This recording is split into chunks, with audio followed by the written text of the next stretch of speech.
মুসলমান বোকা হলে চলবে না, মুসলমান নাদান মূর্খ হলে চলবে না, মুসলমান বুঝি না এ কথা বলার সুযোগ নেই, মুসলমান জানি নাই এটা বলার সুযোগ নেই। যারা এখানে বসা উপরে নিচে, আমাদের প্রত্যেকের পরিচয় আলহামদুলিল্লাহ যে আমরা মুসলমান, ঠিক কিনা বলেন? মুমিন।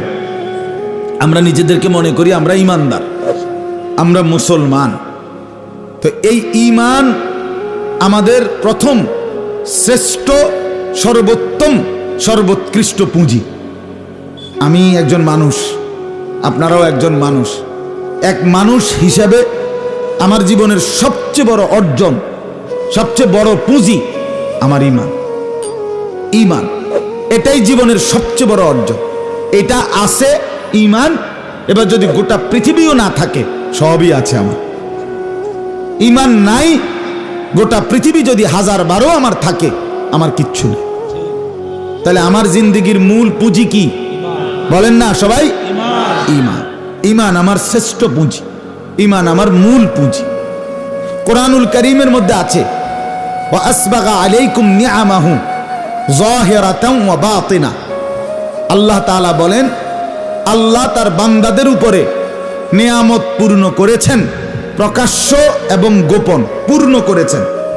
কোন একটা বালতি ফুরাইতে ফুরাইতে একদম সমান করে ফেলছে, পুরাইয়া পূর্ণ, একেবারে পরিপূর্ণ টইটম্বুর। তো তাফসীরের মধ্যে লিখছে হযরত মুজাহিদ রাহমাতুল্লাহ আলাইহি বলেন, কোন ব্যক্তিকে আল্লাহ তার নিয়ামত দিয়ে পূর্ণ করছেন, এটা কখন হবে? মানে এ কথাটা বলা যাবে কখন? যে সে মনে করেন ভাত খাইতে খাইতে খাইতে খাইতে 8 প্লেট, একেবারে 10 প্লেট ভাত খাইছে, না আল্লাহ তারে নিয়ামত পূর্ণ করে দিছে নাকি? কথা বলেন না কেন?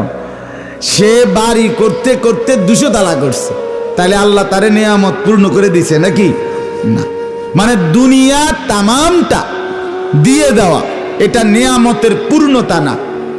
তাফসীরের মধ্যে লিখছে হযরত মুজাহিদ ইবনে জবর রাহমাতুল্লাহি আলাইহি, তিনি হযরত আব্দুল্লাহ ইবনে আব্বাস রাদিয়াল্লাহু তাআলা আনহুমার ছাত্র ছিলেন, তাবিঈ মুজাহিদ রাহমাতুল্লাহ আলাইহি।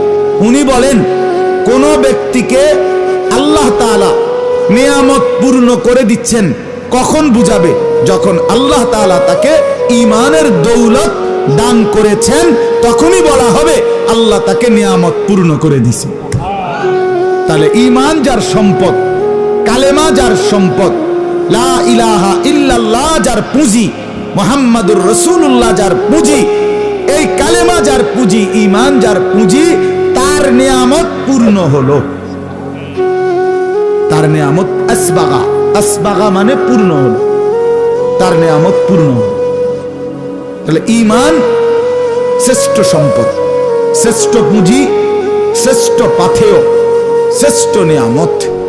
হাসরের ময়দানে এই ঈমানের বরকতে প্রত্যেকটা ঈমানদার বান্দা যদি ঈমানটুকু সহি প্রমাণ করতে পারে, তাহলে সে যদি নিজের গুনাহের কারণে জাহান্নামেও যায়, তারপরেও 1,00,000 বছর পরে হলেও আল্লাহ তাআলা ঈমানের বরকতে জাহান্নাম থেকে তুলে জান্নাতে পৌঁছায় দিবে। শেষ ঈমানদার ব্যক্তিটাও জান্নাতে যাবে, আর আল্লাহর ওয়াদা বাস্তবায়ন হবে। আল্লাহর একটা ওয়াদা ছিল, মজার ওয়াদা। নবীজিকে আল্লাহ বলছিলেন, ওয়ালা সাউফা ইউতিকা রাব্বুকা ফাতারদা, আমি আপনাকে এই পরিমাণ দেব। নবীকে আল্লাহ বলছে, বন্ধু আপনি খুশি হয়ে যাবেন, আপনি খুশি হওয়া পর্যন্ত, আপনি রাজি হওয়া পর্যন্ত আমি আপনাকে দিতে থাকব। এখন হাদিসে আছে, তাফসীরে নবীজি সাথে সাথে বলছেন, আমার শেষ ঈমানদার লোকটাও, আমার শেষ ঈমানদার উম্মতটাও যদি জাহান্নামে থাকে, আল্লাহ তবু আমি পরিপূর্ণ সন্তুষ্ট হব না। আল্লাহ কয়, আচ্ছা ঠিক আছে, আমিও ঠিক আছে, আমিও রাজি, আমি দেবো যান।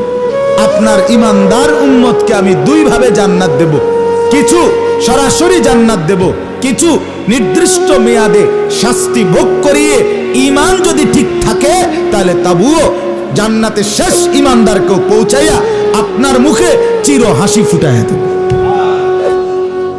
আপনাকে খুশি করবো, কইছি না করবো, আপনাকে নারাজ রাখবো না। তাইলে ঈমান শ্রেষ্ঠ সম্পদ, ঈমান শ্রেষ্ঠ সম্পদ। আর ঈমান শুধুমাত্র কালেমা লা ইলাহা ইল্লাল্লাহ মুহাম্মাদুর রাসূলুল্লাহ এটা পড়তে পারেন আপনি, এটাকে বলেন এটা ঈমানের কালেমা, এটা ঈমানের বাক্য। শুধু এটা বলতে পারলেই আপনি পরিপূর্ণ ঈমানদার, কামেল মুমিন না, এটা বুঝায় না, এটা ঈমানের বাক্য। আমার শায়েখ আল্লামা মুফতি মুশতাকুন নবী কাসেমী অনেক সময় উদাহরণ দিতে গিয়ে বলে যে মনে করেন এখানে আমি কাগজে লিখলাম চ আকার চা, তো এই চ আকার চা এটাই তো চা, কথা বলেন না কেন? চ আকার চা এটাই তো চা নাকি? না না, এটা চায়ের শব্দ, এটা চায়ের কালেমা।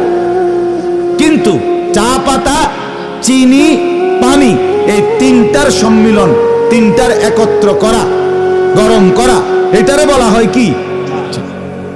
ঠিক কালেমা লা ইলাহা ইল্লাল্লাহ মুহাম্মাদুর রাসূলুল্লাহ এটা ঈমানের কালেমা, এটা ঈমানের পরিচয়, এটা ঈমানের কালেমা। কিন্তু ঈমান শুধু এটা বলাকেই না, যথেষ্ট না, বরং ঈমানের ৭৭টি শাখা আছে। আমার আপনার প্রত্যেকের জীবনে গুনে গুনে টিক মার্ক দিয়া হিসাব কইরা কইরা ৭৭টা ঈমানের শাখা নিজের মধ্যে আনয়ন করা, এই সবটা মিলাইলে হয় পরিপূর্ণ ঈমানদার। লা ইলাহা ইল্লাল্লাহ এটা যদি হয় শেকড়, এটা যদি হয় কাণ্ড, এটা যদি হয় গোড়া, তাহলে এই গাছের আসলুহা সাবিতুন ওয়া ফারউহা ফিস সামা, এর একটা ডালপালা বিশিষ্ট উপরে গাছ আছে। এই ডালপালা মোট ৭৭টি, সবগুলো আমার জীবনে আনা, এই সবটা মিলাইয়া ঈমান। এজন্য একজন ঈমানদার হিসাবে ঈমানের ৭৭ শাখা কি কি আপনার একটা একটা করে জানা, আমার মধ্যে আছে কোনটা, নাই কোনটা, যেটা আছে আলহামদুলিল্লাহ, যেটা নাই এটা আনার চেষ্টা করা, এটা আপনারও জিম্মাদারি, আমারও জিম্মাদারি। কথা বুঝছেন কিনা বলেন? সাথে সাথে আরেকটি জিনিস খেয়াল রাখা, ঈমানের মধ্যে যেন কুফরি না থাকে, ঈমানের মধ্যে যেন শিরিক না থাকে, ঈমানের মধ্যে যেন নিফাক না থাকে, ঈমানের মধ্যে যেন ইরতিদাদ মুরতাদ হওয়া এটা না থাকে। কুফর মুক্ত, শিরিক মুক্ত, নিফাক মুক্ত, ইরতিদাদ মুক্ত ঈমান। কুফর মিশ্রিত ঈমান গ্রহণযোগ্য না, শিরিক মিশ্রিত ঈমান গ্রহণযোগ্য না, নিফাক মিশ্রিত ঈমান গ্রহণযোগ্য না, মুরতাদওয়ালা ঈমান গ্রহণযোগ্য না। ইরতিদাদ বলে তো বিষয়টা অনেক কিছু, হ্যাঁ অনেক কিছু, অনেক কিছু। আপনি এটারে মানে শুধু কেবল এক লাইন কইয়াই আপনি এরপরে বন খাবেন, বিড়ি খাবেন, চা খাইবেন, চা দোকানে চিকন টুলের মধ্যে বইয়া রঙিন টেলিভিশনে হ্যাঁ নর্তকীর নাচ দেখবেন, সুদের টিয়া গণবেন, আগ করলে কথায় কথায় গালি দিবেন, আমনের ফুত নামাজ পড়বে না, আমনের মেয়ে পর্দা করবে না, আমনের স্ত্রী পর্দা করবেন না, আমনের ঘরে কোনো আল্লাহ খোদা নাই, কোরআন তেলাওয়াত নাই, আপনার ঘরে ২০ বছর ধরে প্রত্যেক দিন রঙিন টেলিভিশনে নাচ গান জিনা ব্যভিচারের দৃশ্য চলবে, সিনেমা নাটক সবাই দেখবে, আর আপনি হঠাৎ তুইটা বেহেস্তে যাইবেন গা। বেহেস্ত এত মামুর বাড়ি হয়ে গেল কা? কথা বলেন না কেন? আপনার মতো আকামলারে বেহেস্ত দিতে হইব, বেহেস্ত কি লোকের এত ঘাটতি ফিরে গেল কা? বলেন মিয়া, অসংখ্য মানুষ আছে চা দোকানে বসে বিড়ি খায় আর চা খায় আর নর্তকীর নাচ টেলিভিশন দেখে। কোন মানুষগুলো যখন বলে ওলামায়ে কেরামের সমালোচনা, আলেমে দ্বীনের বদনাম করে, কোন আলেমকে গালি দেয় বা মিথ্যা কথা অপবাদ দেয়, আমার আফসোস হয় বেটা, তোর নিজের তলা নাই, তুই কাকে কি বলছিস? তোর কোনো হুঁশ আছে কি বেটা? আহাম্মক বেটা, নিজের ভিতরে মুমিনের চিহ্ন নাই। এবারে কয় অমুক হুজুরের আকীদা বালানা, অমুক হুজুরের আকীদা বালানা, অমুক হুজুরে ওয়াহাবি, অমুক হুজুরে নবীর দুশমন। মানে কি? আমনে বিড়ি খান, ওই হুজুরে গাঁজা খায় নাকি? হ্যাঁ, আমনে টেলিভিশন দেখেন আর ওই হুজুরে নাচে নাকি? তো তাহলে হুজুরের আকীদা ভালো না কিতা? যে লোকটা জীবনে কোনোদিন দাড়ি কাটলো না, যে লোকটা জীবনে কোনোদিন মিসওয়াক ছাড়লো না, যে লোকটা জীবনে কোনোদিন টয়লেট পেপার ব্যবহার করা ছাড়লো না, যে লোকটা জীবনে কোনোদিন দস্তরখান বিছানো এটা ছাড়লো না, যে লোকের স্ত্রী পর্দানসীন, যে লোকের ছেলে মাদ্রাসায় পড়ে, যে লোকের মেয়ে মাদ্রাসায় পড়ে, যে লোকের ঘর পুরা কোরআন তেলাওয়াত করে, এই লোক রাসূলের দুশমন কেমনে হয়, নবীর দুশমন কেমনে হয়? আপনি এত বড় মিথ্যাবাদী কেমনে হইলেন মুসলমান? আরে কোন বেকুবে আপনারে এই বুদ্ধি দিল? যে বুদ্ধি দিছে তেও বেকুব, আমরাও বেকুব মিয়া। বেকুব বেটা তোরা, যে তোরে বুঝাইছে বেটা সে বেওকুফ। তার জিজ্ঞাসা করে না কারে ওহাবি বললেন, কারে নবীর দুশমন বললেন? মুসলমান এটা ভাবা চাই, ইনসাফ, ইনসাফ থাকা চাই, ইনসাফ থাকা চাই।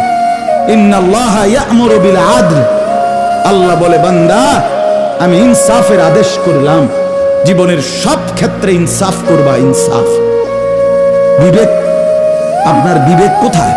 আপনার চোখ কোথায়? এই যে মাওলানা মাহবুব সাহেব, কই আমগো মাহবুব সাহেব? জীবনটা কোনদিন আজকে এত বছর আপনাদের এখানে কাটাইলো, যার জীবনে দ্বীনের খেলাফ কিছু নাই। আপনি কথার কথা, এই যে ওলামায়ে কেরাম, আপনি এরকম একজন মানুষ সুন্নাতের উপরে চলতেছে, চোখের দেখা দেখতেছেন, আপনি এরপরও কোন শেখ নবীর দুশমন। এত বড় জুলুমের কথা কে শিখাইলো? আমরা এত বড় আহাম্মকি কথা আপনারা শিখাইলো কে? কোন বোকায় শিখাইলো? অতএব বাপ, এটা জরুরি মনে রাখতে হবে, ঈমান জীবনের বড় পুঁজি। এটা দুইটা জিনিস খেয়াল রাখতে হবে। ঈমানের কিছু বিষয় আছে, ঈমানের শাখা, এগুলো আনতে হবে। কিছু বিষয় আছে ঈমানের জন্য ক্ষতিকারক, এগুলোর থেকে বাঁচতে হবে। ৭৭ শাখা নিজের মধ্যে আনতে হবে। কুফর, শিরিক, নিফাক, ইরতিদাদ নিজের থেকে সরাইতে হবে। আজও ঈমান শিখার জন্য ওই খুলনার হযরতের কাছে প্রতি বছর যাই একবার, 5 দিনের লেগা 6 দিনের লেগা শায়েখের কাছে রোজা রাইখা আমলে বসি, যে হযরত একটা একটা করে ধরায় দেয় কোনটা ঈমান, কোনটা কুফর, কোনটা শিরক।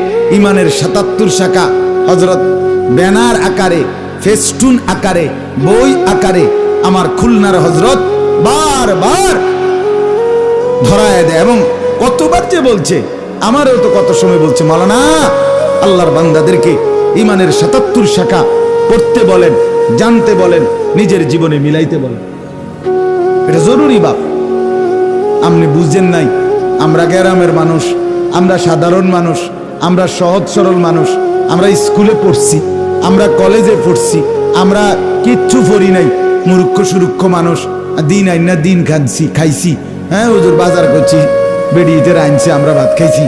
এই সমস্ত সিহন কথা, এই সমস্ত ফাঁকনা আলাপ, আরে ফেরেস্তার সামনে কইলে একটা বাড়ির লগে আড্ডি আমার ফুতে যেভাবে কইছে যে উড়া উড়া করে লাগে।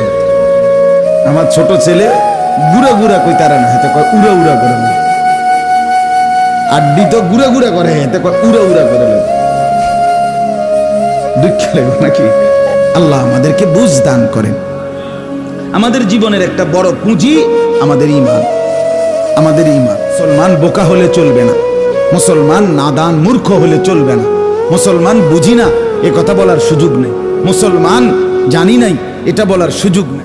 ইলমে ফরিদাতুন আলা কুল্লি মুসলিম, নবী সাল্লাল্লাহু আলাইহি সাল্লাম বলছেন, আমার উম্মতের প্রত্যেকটা মুসলমানের জন্য, প্রত্যেকটা মুসলমানের জন্য দ্বীনি ইলম, প্রয়োজন পরিমাণ দ্বীনি ইলম অর্জন করা ফরজ। ফরজ, আরে বাস ফরজ বলছে, ফরজ। এরপরে আর কি কইলে আপনি গুরুত্ব দিতেন? ফরজের উপরে কিতা কইতো আপনারে? কথা বলেন না কেন? ফরজের উপরে কি বলতো? সুন্নত, মুস্তাহাব কইতো নাকি নফল বলতো? ফরজের চাইতে উঁচা আছে কিছু? তো সেই ফরজ বলছে, ওযু শিখো, নামাজ শিখো, রোজা শিখো, হজ শিখো, জিকির শিখো, তেলাওয়াত শিখো, কোরআন শিখো, দ্বীনের প্রয়োজনীয় নিজের চলা ফেরা উঠা বসায় যখন যেই মাসআলা দরকার সেই মাসআলাটা শিখো। ছেলেটা বিয়ে করাচ্ছ, এখন শরীয়তের বিধান কি শিখে নাও। মেয়েটা বিয়ে দিচ্ছ, এখন শরীয়তের বিধান কি এটা শিখে নাও। বাজারে দোকানদারি করছো, এখানে শরীয়তের হালাল হারামের মাসআলা কি এটা শিখে নাও। স্ত্রীর সাথে সংসার করছো, এখানে শরীয়তের মাসআলা কি এটা শিখে নাও। ছেলে মেয়ে মানুষ করবা, এখানে শরীয়তের মাসআলা কি এটা শিখে নাও। হজে যাচ্ছ, এখানে শরীয়তের মাসআলা কি এটা শিখে নাও। উমরায় যাচ্ছ, সেখানে শরীয়তের মাসআলা কি এটা শিখে নাও। কোনো পাত্তা দেয় না মুসলমান, মাথায় গামায় না, মাথায় হুদা খানা তো আইব কোন কোন মাধ্যমে খানা আছে এইটা এইটা এটা মধ্যে 7 দিনের খানা, 41 দিনের খানা, বছরে একবার খানা। ফুতে যদি বাপের স্বপ্ন দেখে তো খানা, বেড়ার জিয়ে যদি বেড়ারে স্বপ্ন দেখে খানা, বেড়িয়ে যদি জামাইরে স্বপ্ন দেখে খানা। মানে সমস্ত রোগ শোক বালা মুসিবত বান তুফান জ্বর জলোচ্ছ্বাস ঘূর্ণিঝড় মহামারী টর্নেডো খানা খানা। ফার্মের মুরগের উপরে কোনো ওষুধ নেই, কথা বুঝেন না? ফার্মের মুরগের উপরে কোনো কি নাই, এটা সেরা ওষুধ, এটা শুধু খানা। যেটা মনে হয় শুধু খানার রূপে চালাও। খানার যত আইটেম বলতে পারলে খুশি, খানার আইটেম বলতে পারলে, বন্দিগির আইটেম বললে আর নাই, আর না। এটা ঠিক না বাপ, এটা ঠিক না, এটা উচিত না। উচিত আল্লাহর গোলামি করা, আল্লাহর ইবাদত করা।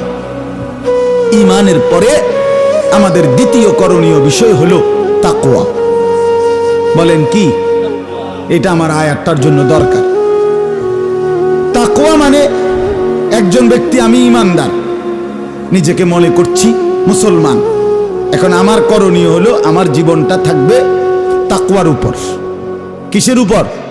তাকওয়া 2 জিনিস, সহজ কথায় তারকুল মুনকারাত ফি'লুল খায়রাত। তাকওয়া হলো 2 জিনিস, আল্লাহর সমস্ত হুকুম, রাসূলুল্লাহর সমস্ত হুকুম পালন করা, আল্লাহ এবং রাসূলুল্লাহর সমস্ত নিষেধ বর্জন করা। খালাস। তাহলে আল্লাহর হুকুম যে পালন করে, আদেশগুলো নিষেধগুলো যে বর্জন করে, এটাকেই বলে তাকওয়া, এরই বলে মুত্তাকি। আর ওই যে আগের ঈমান আর এই এখনকার এই তাকওয়া, এই 2 দৌলত সম্পদ নিয়ামত যার অর্জিত হলো, হাসরের ময়দানে কসম শুধু দাঁড়াবে, ফেরেশতা জান্নাত দেখাই দেবে, সিধা জান্নাত, সিধা জান্নাত দাঁড়াবে আর জান্নাত। ওয়াসারিউ ইলা মাগফিরাতিম মির রাব্বিকুম ওয়া জান্নাতিন আরদুহাস সামাওয়াতু ওয়াল আরদ উইদ্দাত লিল মুত্তাকিন। রব্বুল আলামিন বলেন, বান্দা আমি আল্লাহ মাগফিরাত নিয়ে অপেক্ষা করছি। আমার বান্দা পাপী তাপী ছুটে ছুটে দৌড়িয়ে দৌড়িয়ে আমি আল্লাহর কাছে আসো মাগফিরাত নিতে, আমার থেকে মাগফিরাত নাও।